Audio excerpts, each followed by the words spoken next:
ഈ കാലഘട്ടത്തിൽ പക്ഷേ കാലം മാറുന്തോറും നമ്മുടെ ഇന്ത്യയുടെ ആ സ്വത്വം തന്നെ ചോദ്യം ചെയ്യപ്പെടുന്ന സാഹചര്യങ്ങളുണ്ട്. മതങ്ങളെ, മതസമൂഹങ്ങളെ തമ്മിൽ തല്ലിക്കാനും അവർ തമ്മിൽ സ്പർദ്ധ വളർത്താനും അസൂയ വളർത്താനും ഒക്കെയുള്ള പരിശ്രമങ്ങളുണ്ട്. ക്രൈസ്തവരൊരിക്കലും അതിന് കക്ഷികളല്ല എന്ന് പറയാൻ ഞാൻ ആഗ്രഹിക്കുകയാണ്. കാരണം നമ്മളുടെ നമ്മളുടെ ഈ പ്രദേശത്തെ സാന്നിധ്യം എല്ലാവരെയും മാനിക്കുന്നതാണ്, എല്ലാവരെയും സ്നേഹിക്കുന്നതാണ്. സ്നേഹിക്കാനായിട്ട് മാത്രം വിളിക്കപ്പെട്ടവനാണ് ക്രൈസ്തവൻ. ഞാൻ ഈ അടുത്ത നാളിൽ ഒരു വർഗീയ പ്രസിദ്ധീകരണത്തിൽ കുറെ ആഴ്ചകൾക്ക് മുമ്പ് നിങ്ങളും വായിച്ചു കാണും, കത്തോലിക്ക സഭയ്ക്ക് ഇന്ത്യയിൽ 17 കോടി ഏക്കർ ഭൂമിയുണ്ടെന്ന്. അപ്പോ എന്തിനാണ് ഇങ്ങനത്തെ ഒരു വാർത്ത വരുന്നത്? അപ്പൊ അത് കത്തോലിക്ക സഭ എന്നുള്ള പേരിൽ എവിടെങ്കിലും ഭൂമി നമുക്കുണ്ടോ എന്ന് അറിയത്തില്ല. വിവിധങ്ങളായ രൂപതകൾക്കും വിവിധങ്ങളായ കോൺഗ്രിഗേഷൻസിനും ഒക്കെ സ്ഥലവും സ്കൂളും കോളേജും ഒക്കെ കാണും. നമുക്കുള്ളതെല്ലാം പൊതുസ്ഥാപനങ്ങളാണ്. പള്ളിയാണെങ്കിലും സ്കൂളാണെങ്കിലും അതുപോലെ ആശുപത്രി ആണെങ്കിലും ഇതൊക്കെ നമുക്കുള്ളതെല്ലാം നമ്മൾ പൊതുസമൂഹത്തിന് വേണ്ടി തുറന്നു കൊടുത്തിരിക്കുകയാണ്. പക്ഷേ എങ്കിലും ഇങ്ങനെ ഒരു വാർത്ത ഒരു പ്രത്യേക സാഹചര്യത്തിൽ അത് വരുമ്പോൾ മറ്റ് സമുദായങ്ങൾക്ക് നമ്മളോട് അസൂയ ജനിക്കുകയാണ്.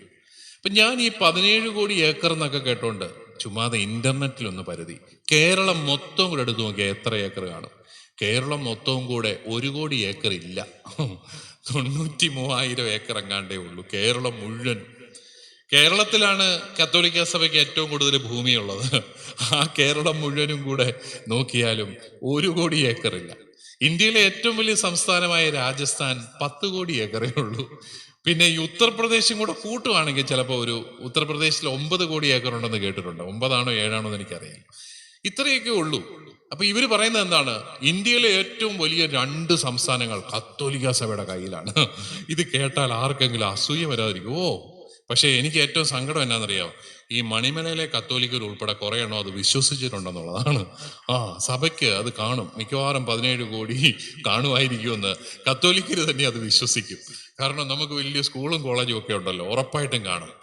പക്ഷെ ആ യാഥാർത്ഥ്യത്തോട് ഒട്ടും നിരക്കാത്ത വാർത്തകൾ ഒരു ഉത്തരവാദിത്തപ്പെട്ട സംഘടനയുടെ മുഖപത്രം പ്രസിദ്ധീകരിക്കുക, അത് പിൻവലിക്കുക.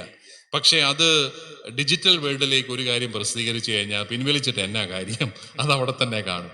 അത് മനുഷ്യരിൽ ഉണ്ടാക്കുന്ന അസ്വസ്ഥതകൾ, സമാധാനപരമായിട്ട് കരുതുന്ന ജീവിക്കുന്ന സമൂഹങ്ങളെ തമ്മിൽ ഭിന്നിപ്പിക്കാനൊക്കെയുള്ള പരിശ്രമങ്ങൾ ഇപ്പോൾ ധാരാളമായിട്ട് നടക്കുന്നുണ്ട്.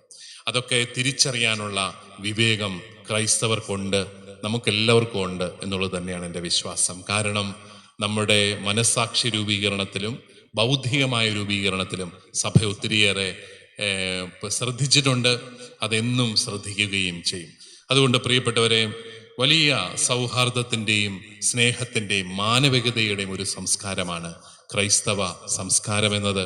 അതൊരിക്കലും ഇടുങ്ങിയ ചിന്താഗതികളുടെ ഒരു സമാഹാരമല്ല, മറിച്ച് വിശാലമാണ്. നമ്മൾ ചിലപ്പോഴെങ്കിലും നമ്മൾ മാത്രമെന്നൊക്കെ പറഞ്ഞ് പലപ്പോഴും എന്തെങ്കിലുമൊക്കെ ആവശ്യങ്ങൾ ഉന്നയിക്കുന്നുണ്ടെങ്കിൽ തീരെ ഗതികെട്ടിട്ടാണത്. എന്ന് പറഞ്ഞാൽ സമത്വത്തിൻ്റെ ഒരു ലക്ഷണവുമില്ലാതെ അവഗണിക്കപ്പെടുമ്പോഴൊക്കെയാണ് നമ്മൾ പലപ്പോഴും കുറച്ചെങ്കിലുമൊക്കെ നമ്മുടെ അവകാശങ്ങൾക്ക് വേണ്ടിയിട്ട് സംസാരിച്ചിട്ടുള്ളത്.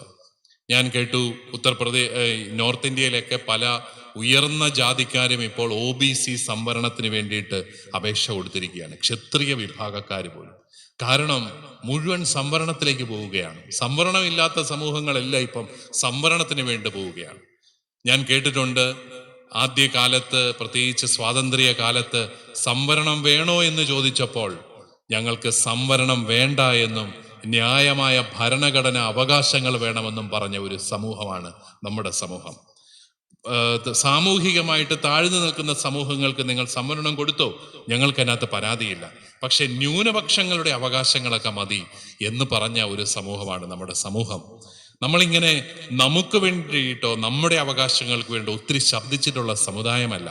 പക്ഷേ ഇപ്പോൾ നിവൃത്തികേട് വരുന്നുണ്ട്, സംസാരിക്കാതെ നിവൃത്തിയില്ല എന്നുള്ള സാഹചര്യങ്ങളും വരുന്നുണ്ട്.